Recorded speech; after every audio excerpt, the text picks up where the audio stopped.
Valerie, que se va a quedar. Y yo le dije, no, que se venga. Y la última vez que la vi, iba saliendo de allí y se dirigía hacia allá.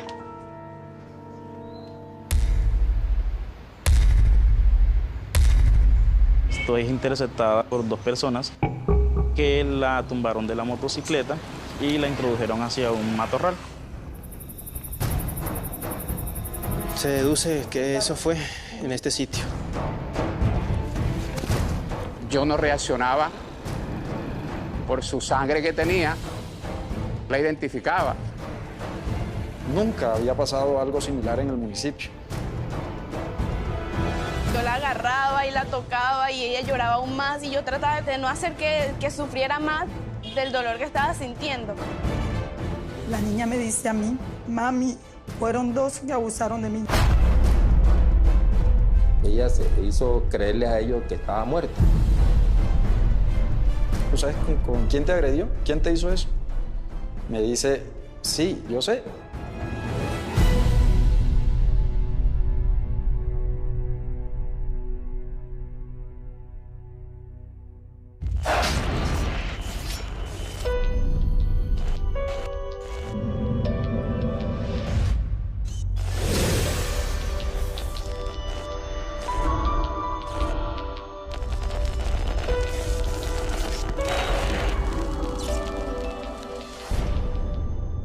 Buenas noches, soy Vanessa de la Torre. Solo 15 años tenía Valerie Peña cuando la desgracia se atravesó en su camino. Sucedió una tarde en octubre del 2015 en el Banco Magdalena. Dos hombres la violaron y la apuñalaron. Su intención fue clara, matarla. Lo que no sabían cuando la abandonaron en un potrero era que Valerie sobreviviría.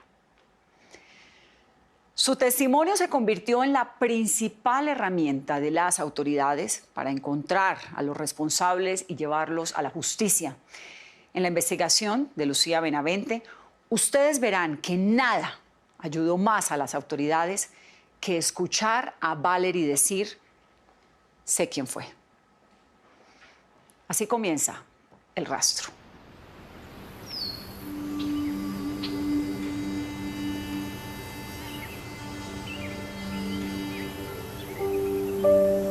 El Banco Magdalena es uno de los municipios más calurosos de Colombia. Aquí, la sombra es un refugio continuo para la mayoría de la población. Pero algo dejó helados a los banqueños el 17 de octubre de 2015. La violenta agresión contra una niña de 15 años. Valerie Peña.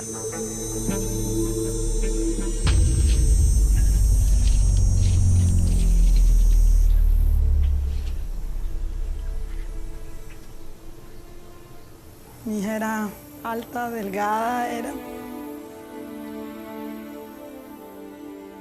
una niña morena, pelo largo y una ceja encontrada, velluda. Mayra Ospino es la mamá de Valerie.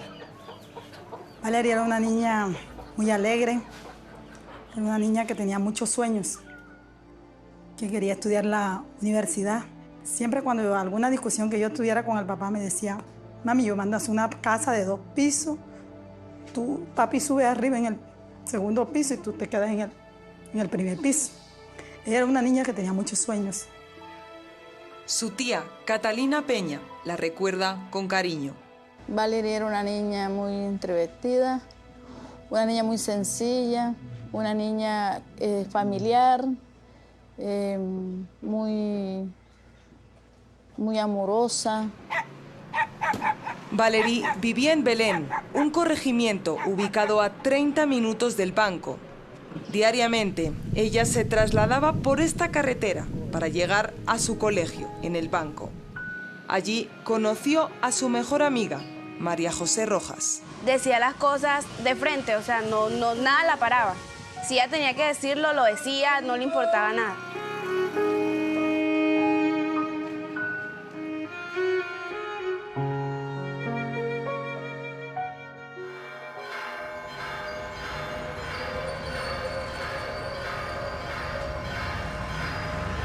Era mediodía del sábado 17 de octubre de 2015. Valerie había pasado la mañana en el banco haciendo un trabajo para el colegio con sus compañeros. Al terminar, Valerie se comunicó con su madre. Ella llamó como a la 1. Llamó y su hermanita contestó la llamada. Me dijo, mami, Valerie que se va a quedar. Y yo le dije, no, que se venga porque después me tocaba a mí traer la moto. Valerie debía despedirse de sus amigas y volver a casa cuanto antes. Así que cogió su moto, dejando atrás a María José. Y la última vez que la vi, iba saliendo de allí y se dirigía hacia allá, para Belén. Valerie cogió la carretera y al desviarse por el camino que conduce hasta Belén, no se dio cuenta de que 2 hombres en una moto la estaban siguiendo. Como cuenta el médico Manuel Puello. Cuando iba por la entrada, es interceptada por 2 personas que la tumbaron de la motocicleta y la introdujeron hacia un matorral. Es cuando la empiezan a agredir físicamente, causándole las heridas con unas tijeras. Posteriormente fue abusada sexualmente. Según el médico, en medio del dolor y la impotencia, Valerie se quedó quieta y cerró sus ojos. Sus agresores patearon a la niña porque ellos creían que la niña estaba muerta. Y se marcharon del lugar. Después de ser agredida sexual y físicamente, Valerie Peña fue abandonada en este punto. Sus agresores pensaban que ella había quedado sin vida. Lo que no sabían era que Valerie podía observar cómo ellos se marchaban en su moto.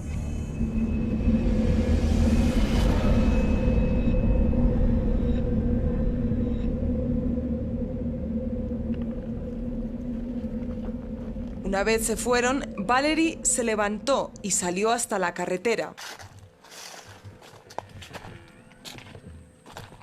En ese momento venía otra moto en dirección hacia Belén. En ella iba el profesor Adiel Tolosa. Bueno, cuando giró la mirada, me estrelló con la niña Valerie, que estaba totalmente ensangrentada. Yo no reaccionaba quién era la niña, porque por su sangre que tenía, pues no la identificaba. Luego ella me dice, profe, soy yo, Valerie, ayúdame, llévame al hospital, que me acaban de violar y me apuñalaron.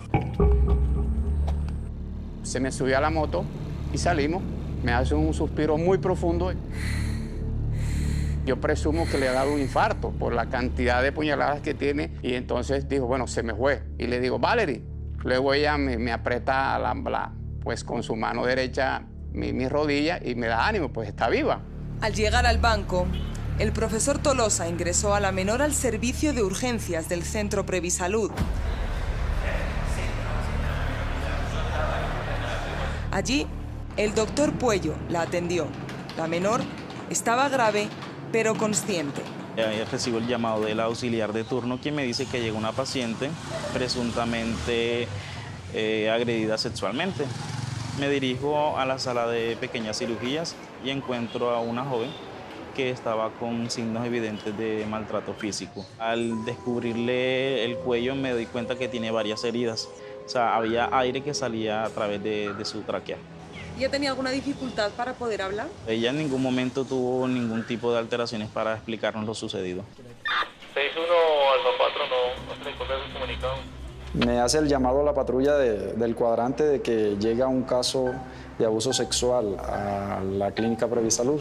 El subintendente Víctor Vilardi, miembro de la Policía de Infancia y Adolescencia, llegó al centro para asistirla.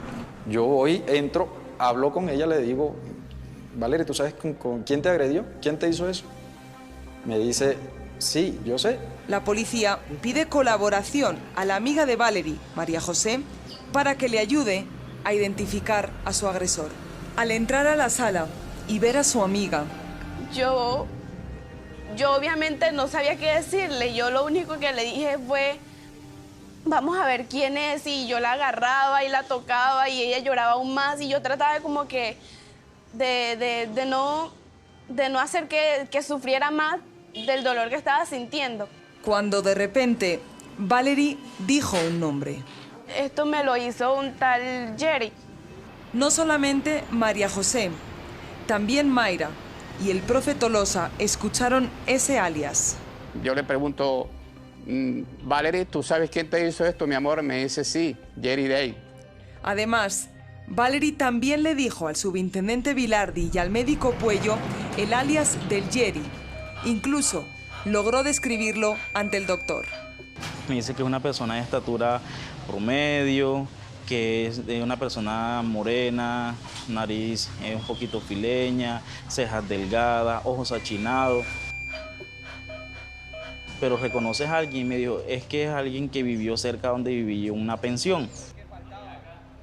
Sí, es que cuando yo estaba más niña yo vivía en una pensión en Pueblo Nuevo y al lado vivía el muchacho y él siempre me molestaba cuando yo estaba pequeña, pero yo nunca le presté atención. Entonces, ¿tú crees que es él? Y me dijo, sí, yo creo que es él. Y le pregunté, ¿sabes cómo se llama? Me dijo, no sé cómo se llama, pero sé que le dicen Jerry o Cherry, me dijo ella. Valerie estaba en estado crítico y necesitaba una cirugía urgente. Sin embargo, el banco no contaba con unidad de cuidados intensivos y el doctor Puello toma la decisión de remitirla a Santa Marta.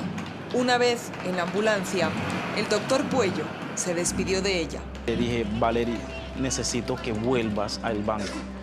Y ella me dijo que sí, que ella iba a volver, que me prometía que volvía al Banco Magdalena porque quería ser la mejor ingeniera de petróleos y que uno de los pozos que iba a descubrir iba a tener mi nombre. En ese momento me sonreí con ella, le dije, no quiero que tenga mi nombre uno de los pozos, solamente quiero que vuelvas. Todo el banco estaba impactado con lo ocurrido. Nunca había pasado algo similar en el municipio. Mientras tanto, el investigador Jesús Pérez, junto con 12 patrulleros de la policía del banco, se desplazaron hasta el lugar de los hechos con el fin de encontrar alguna prueba. Nos manifestaron que el punto corresponde a la vía Chimichagua, entrada a Corregimiento Belén, aproximadamente a unos 500 a 1000 metros de la carretera pavimentada. La policía llega a la conclusión de que el objetivo inicial de los dos agresores de Valerie era únicamente violarla.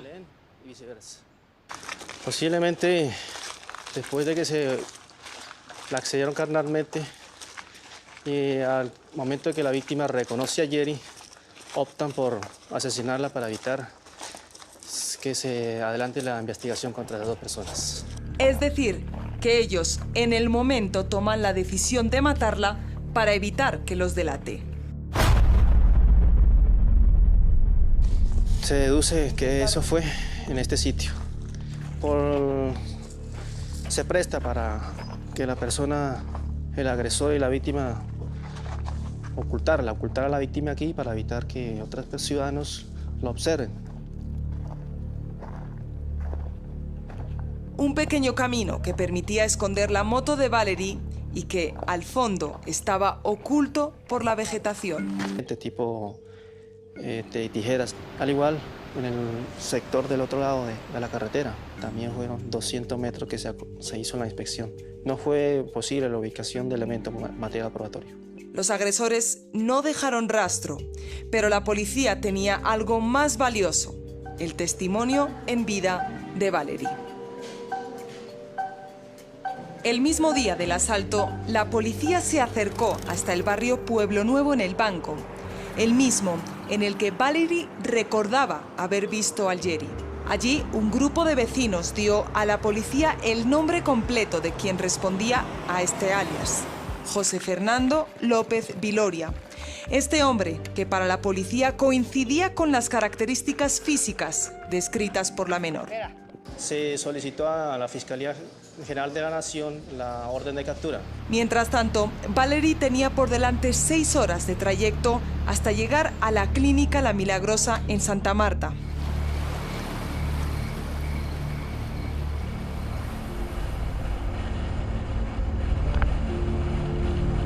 Estaba en un estado de shock, sí, la irritabilidad y el estado que a veces es hasta de indiferencia, es la manifestación del estado de shock emocional que la niña tenía. Tito Acevedo Rangel es el director científico de la clínica La Milagrosa. Él atendió a la menor. Ella, ese día llegó con lesiones de alta gravedad que sabe uno que generan inestabilidad en cualquier momento de la evolución de la paciente. Habían lesionado vasos sanguíneos del cuello y la vía aérea, pues todo lo que uno considera que es la tráquea y es la estructura de respirar. De hecho, la niña tenía fugas de aire al momento de respirar. También presentaba lesiones hemorrágicas pulmonares. Los médicos no tardaron en hacer un examen sexológico a Valerie y buscar muestras de ADN que correspondieran con el hombre que las autoridades buscaban. José Fernando López Viloria. El laboratorio de genética logra establecer a través de las células epiteliales de ella que sí se encontró el ADN de José Fernando. Vicente Guzmán es el director de Fiscalía Seccional del Magdalena. Lo que está diciendo el dictamen médico legal es que José Fernando sí tuvo un contacto sexual con ella. Una prueba más para justificar la búsqueda de este hombre. Al día siguiente, todo el banco estaba buscando a José Fernando y el investigador Pérez recibió un aviso de un vecino. Se tuvo conocimiento que para el mismo día de los hechos, esta persona salieron del municipio. José Fernando, junto con su hermano Elkin Mauricio López Viloria, conocido como El Morocho, había montado en un bus y huido del banco. Por su parte, habían pasado más de 20 días y la menor no mejoraba. Que la niña la subieron a cirugía. Pero mi hija no aguantó la cirugía. Le dio un paro, demoró 15 minutos.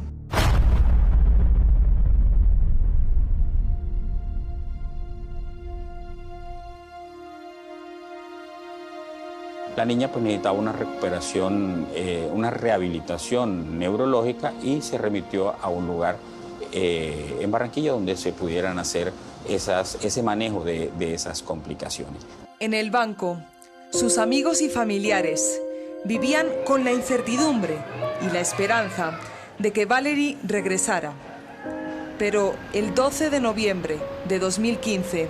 Yo estaba en la cocina, recuerdo, y mi mamá se me acercó. Primero me abrazó y yo, ¿qué pasó, mami? Cuando mi mamá me dice, es que Valerie murió. Eso fue terrible, eso fue la peor sensación que pude haber experimentado en mi vida. Después de 26 días luchando por su vida, Valerie Peña había muerto a sus 15 años en el Hospital General de Barranquilla.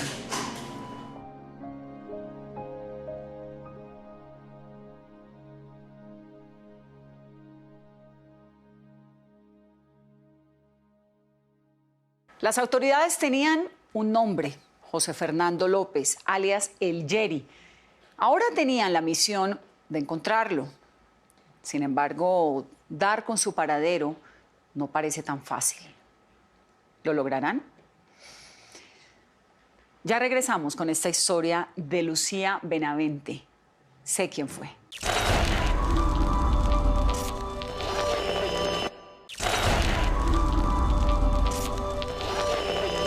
Valerie Peña falleció a los 15 años, pero dejó un testimonio contundente. Señaló a José Fernando López, alias El Yeri, como el autor material de su crimen. Las autoridades no sabían quién era el segundo agresor, pero Valerie dijo otra cosa antes de morir. Ahora su madre, Mayra Ospina, se la contará a las autoridades. Esto cambiará por completo el rumbo de esta historia de Lucía Benavente. Sé quién fue.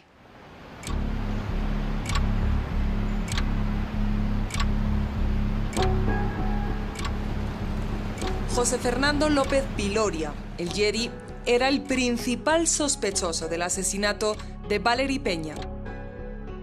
Un informante del banco alertó a las autoridades que el Yeri, acompañado de su hermano menor, Elkin Mauricio, alias el Morocho, había huido del banco.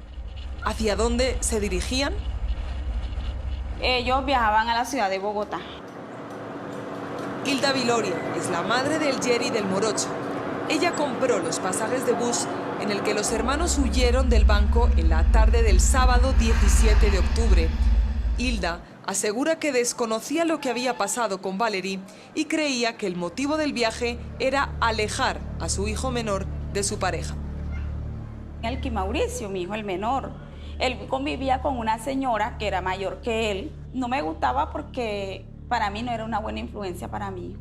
Hilda se refiere a esta mujer de nombre Isolina Suárez. Yo tenía como que ese afán, voy a ser sincera, que mi hijo pues se alejara de ella. ¿Usted interactuó con sus hijos esa tarde? Cuando yo llego a la casa y yo le digo, ajá, ¿y cuándo es que ustedes piensan viajar?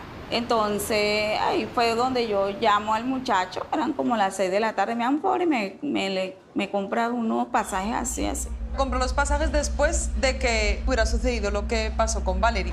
Sí, yo le mandé a comprar los pasajes como a las 6 de la tarde. Yo fui la que, ¿cómo decirle? Los motivé para que él se fuera, sin saber lo que estaba pasando.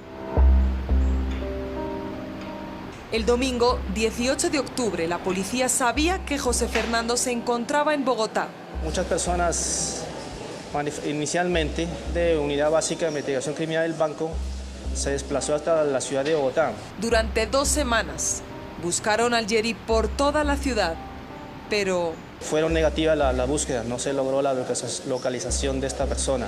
Cuando Hilda supo que todo el banco estaba buscando a su hijo, acusado de cometer un delito, optó por ocultar su ubicación. ¿No cree que la responsabilidad suya como madre era, si estaban buscando al Yeri, entregarlo y decirle usted tiene que hacer frente a la justicia ya que lo están buscando? Si supiera que mi hijo fuera culpable, sí. Pero yo confío en la inocencia de mi hijo, por eso no lo hice. Y nunca tenía la convicción de que mi hijo todo el tiempo estuviera huyendo. Según ella, le estaba protegiendo. Bueno, y si yo presento a mi hijo y después aparece el culpable y mi hijo me le pasa algo, entonces ¿quién me lo va a devolver? Era mayo de 2016. Habían pasado 7 meses desde la agresión a Valery y mientras Mayra lloraba la pérdida de su hija, la policía continuaba con la búsqueda del Yeri y todavía era una incógnita quién era el segundo agresor. El 21 de mayo de 2016, una mujer se acercó hasta la estación de policía del banco a dar una información. La mujer era Isolina Suárez, la expareja de Elkin Mauricio el Morocho y excuñada del Yeri. Ella tenía algo que contar sobre su exnovio, quien acababa de volver de Bogotá. Da testimonio ante la autoridad de policía judicial, manifestando que alias Morocho también participó en el crimen de Valery Peña Ospino. Según Isolina, los 2 hermanos estaban involucrados en la violación y posterior muerte de Valery.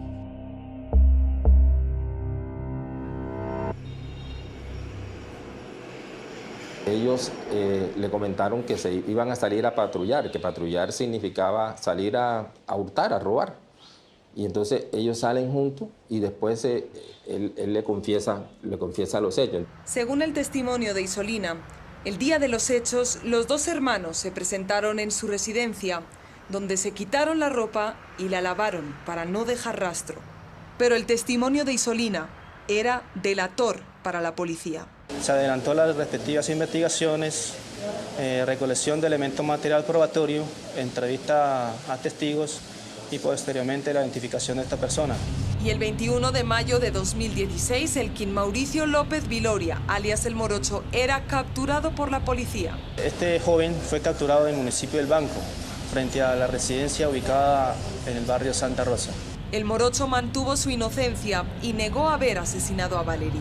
Además, ni él ni su madre daban pistas a la policía de dónde se encontraba el otro sospechoso, su hermano José Fernando. En redes sociales y en la prensa, la policía describía a este hombre que llevaba casi un año huyendo de la justicia. Hasta que el 28 de septiembre de 2016, 10 meses después de la muerte de Valery, los investigadores recibieron una llamada. José Fernando fue localizado en una población del sur de Bolívar, concretamente en San Pablo. Se hizo un seguimiento en búsqueda de base de datos y se logró establecer que él se estaba comunicando por Facebook y se logró establecer que las señales pegaban en esa zona de San Pablo. Yo sabía que eso iba a pasar algún día. Yo me lo imaginé.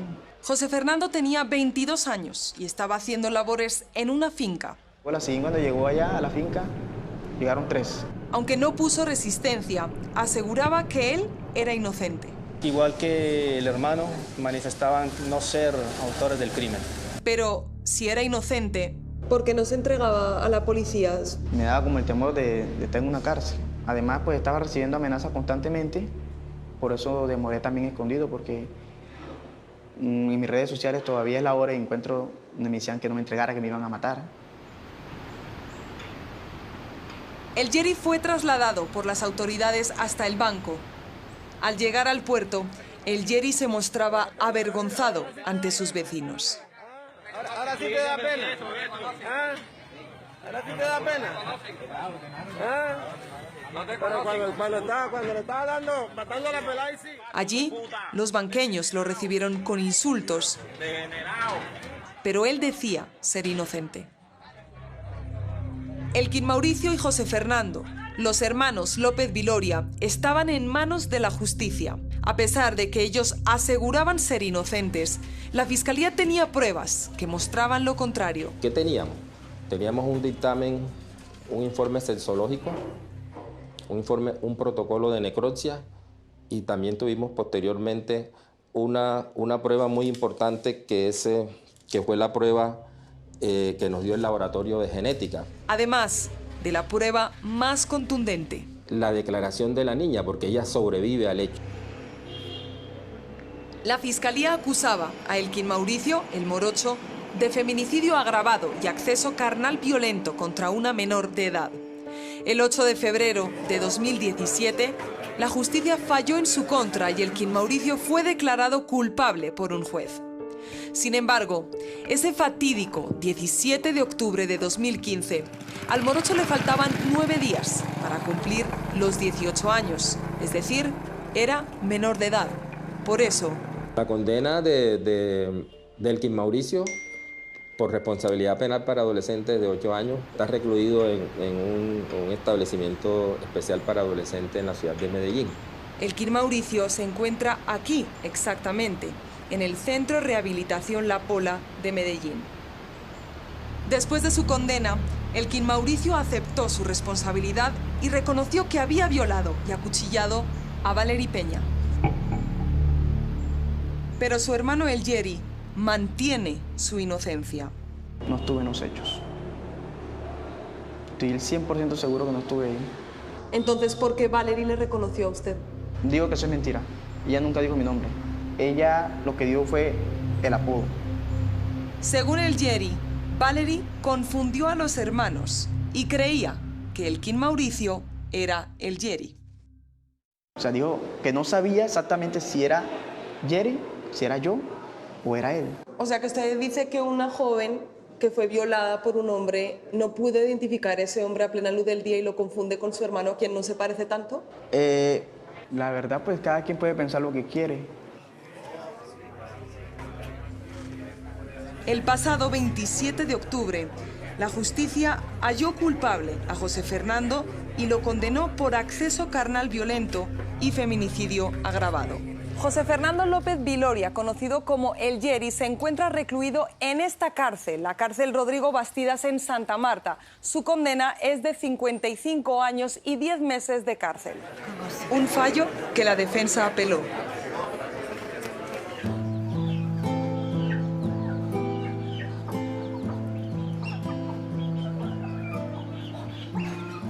Y aunque no hay condena que compense el dolor de perder a una hija, hay un interrogante que no deja dormir a la señora Mayra.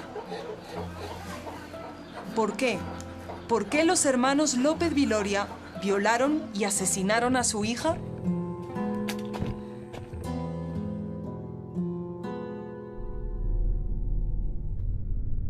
Valerie, además de reconocer al Jerry, le contó a su madre algo que escuchó decir a sus agresores después de que la acuchillaron 9 veces en el cuello. Ya nosotros realizamos el trabajo porque a nosotros nos pagaron 500.000 pesos por realizar el trabajo. Esas fueron las palabras que la niña me dijo a mí. Con el testimonio en vida de la menor, familiares, amigos y autoridades sospechan que el Jerry y el morocho solamente eran los autores materiales a los que alguien les pagó. Pero, ¿quién habría pagado a estos hombres, alias el morocho y el Jerry? ¿Cuál era la intención y el motivo de hacerle daño a Valerie? Ya regresamos.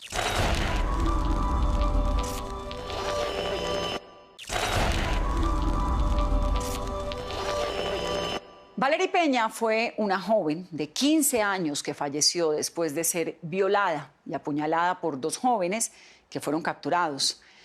Ahora las autoridades investigan si los asesinos fueron contratados por alguien más, pues tienen fuertes razones para creerlo. ¿Por qué? Porque Valerie sobrevivió. Y el sobreviviente de un crimen casi siempre se convierte en el testigo más fuerte y creíble para la justicia. Ahora ustedes conocerán su versión. Una versión que redireccionó el rumbo de esta investigación. Así termina la historia de Lucía Benavente. Sé quién fue.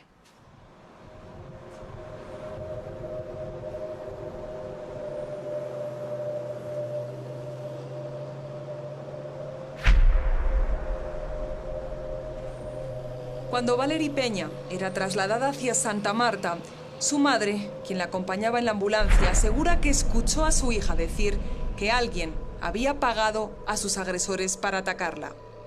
Ellos le dijeron que Dios te tenga en tu santa gloria.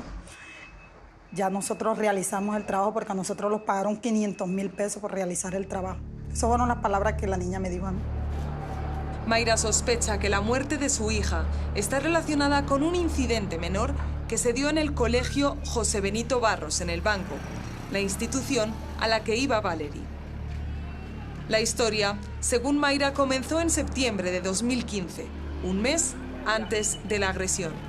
Yo le regalé de 15 años un celular. Le regalé porque ella me pidió. Cuando ella lo lleva al colegio, allá se lo robaron. El robo se produjo durante la clase de informática. La amiga de Valerie, María José, estaba ese día con ella. Nosotros estábamos dando clases normales. De repente me dijo, no, tengo sed. Y se fue y le pidió permiso al profesor y me dijo, bueno, acompáñame. Bajamos. Al regresar al aula, Valerie no encontraba su celular y le consultó a su amiga. Mari, ¿tienes mi celular? Pero ella, pues, no le prestó mucha atención porque lo tomó como un juego. Stephanie Alquerque también era amiga y compañera de salón de Valerie y estaba presente ese día. Cuando vio que la cosa era en serio, pues empezó a preocuparse porque era un teléfono, en ese año era de último modelo, que le había costado bastante caro. Todo el mundo estaba con la intriga de saber qué había pasado con el celular. Al final del día, Valerie regresó a casa sin teléfono y le contó a su madre. Mayra intervino. A mí me llevaron al colegio. Hubo unos videos, había unas cámaras que tiene la institución. Según los padres de Valerie, en estos videos se veía claramente a una compañera del salón cogiendo el celular. ¿De quién se trataría? Identificaron que se había robado el celular. María Camila se había robado el celular. María Camila, ella decía que ella no lo había cogido. Que yo no lo cogía, pero ya la habían visto. Pero, ¿quién era María Camila? Edward Ribón es amigo y compañero de Valerie. Explica que ella era una alumna que llevaba apenas unos meses en el salón. Entró con un carácter fuerte, le gustaba competir en lo académico. Como que no le gusta perder. Siempre quiere tener la razón. Según Edward, Stephanie y María José, desde el primer día, las personalidades de María Camila y de Valerie se encontraron. ¿Cómo era su relación con Valerie? Al principio todos nos decíamos que se caían mal porque se llevaban mal porque ya que las dos eran muy competitivas. Mientras tanto, el problema del celular seguía sin resolverse. El colegio involucró a los padres de Valerie y a los de María Camila. La rectora los mandó a llamar al papá de Camila. Yo fui y mi esposo también. Hablamos, conversamos, él se comprometió para el celular. Pasaban las semanas y según Mayra, el padre de Camila no pagaba el valor total del celular. Nada más dieron la mitad de la plata. Yo le dije que la mitad no, que yo quería el celular de la niña. Valerie y María Camila seguían encontrándose diariamente sin haber resuelto este incidente.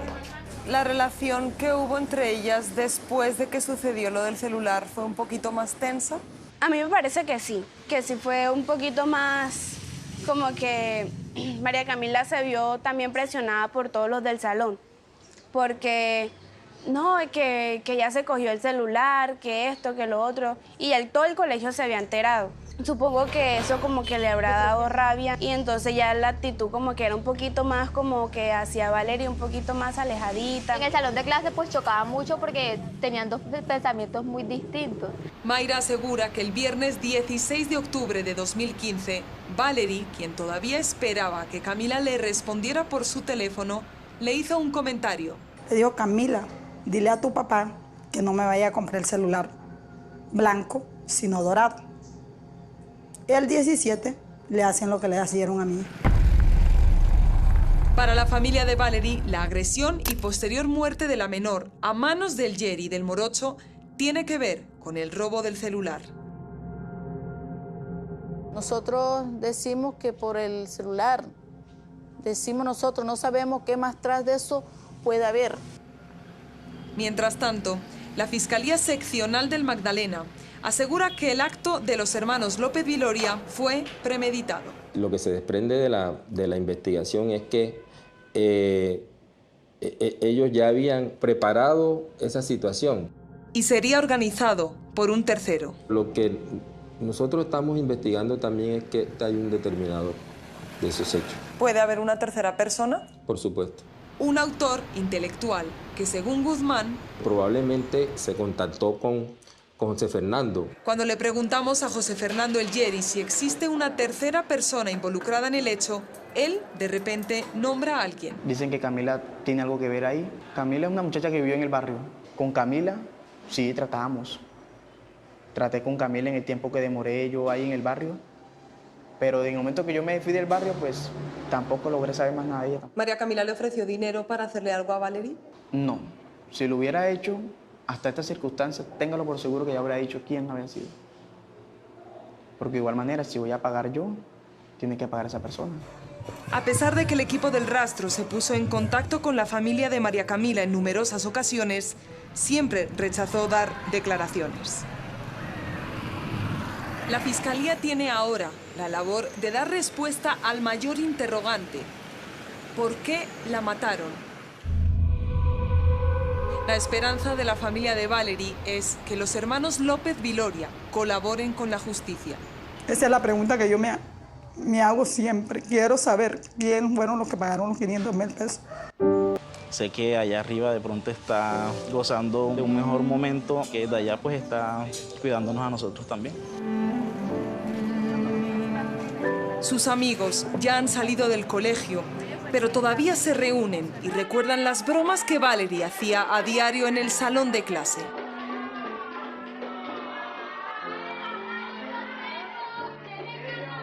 Extraño de ella su alegría, era bastante alegre y no le importaba nada. Ella, con tal de ver reír a las otras personas, hacía de todo. Pero en la casa de los Peña Ospino ya nadie se ríe. ¿Qué es lo que más extraña de Valerie? Muchas cosas, que hablaba mucho conmigo, iba allá a la casa, se ponía a hablar, que ella quería ser una profesora.